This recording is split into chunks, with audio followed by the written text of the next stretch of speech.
अक्षय Shinde encounter प्रकरणामध्ये सरकारकडून उत्तर नाही. सरकारकडून एन्काउंटरला जबाबदार पोलिसांवर गुन्हा दाखल करण्यास टाळाटाळ. सरकारच्या भूमिकेबाबत हायकोर्टाकडून नाराजी व्यक्त. पुणे अत्याचार प्रकरणामध्ये मोठी माहिती समोर. आरोपी दत्तात्रय गाडे गणवेश परिधान करून आगारामध्ये वावरत असल्याची माहिती समोर. पोलिसांचा गणवेश परिधान केलेले गाडीचे फोटो पोलिसांना मिळाले. पुण्याच्या स्वारगेट स्थानकामध्ये सुरक्षाविषयक त्रुटी. एसटी महामंडळाकडून गठीत समितीच्या लेखापरीक्षण अहवालामधून माहिती उघड.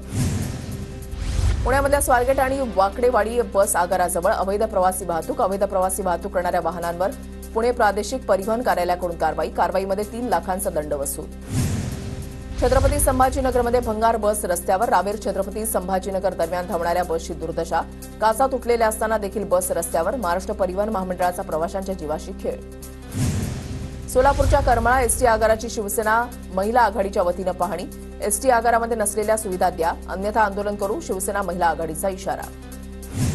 नवी मुंबईमध्ये आज सकाळी 10 ते रात्री 8 वाजेपर्यंत पाणीपुरवठा बंद. भोकरपाडा जलशुद्धीकरण केंद्र आणि मोरबे धरण ते दिघा मुख्य जलवाहिनीच्या देखभाल दुरुस्तीचं काम, तर संध्याकाळी कामोठे आणि खारघर नोडमधील पाणीपुरवठा बंद राहणार.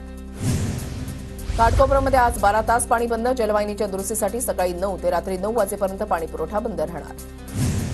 कल्याणमध्ये दूषित पाणी पुरवठ्यानं नागरिक त्रस्त. उलट्या, टायफॉइड, ताप, डायरियाचे रुग्ण वाढले. केडीएमसीकडे तक्रार करूनही दुर्लक्ष.